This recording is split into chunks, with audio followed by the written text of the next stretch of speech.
Are you new to Sarasota or new to gardening and you're looking for some information about gardening here in Southwest Florida?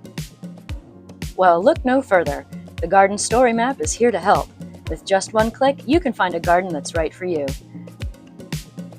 To get started, go to our website and look for the Community and Demonstration Garden Story Map under Gardening and Landscaping.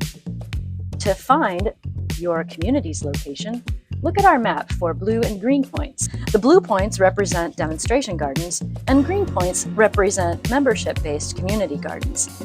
Click anywhere on the map, and that will take you to a more detailed map and a list of the community and demonstration gardens in Sarasota County.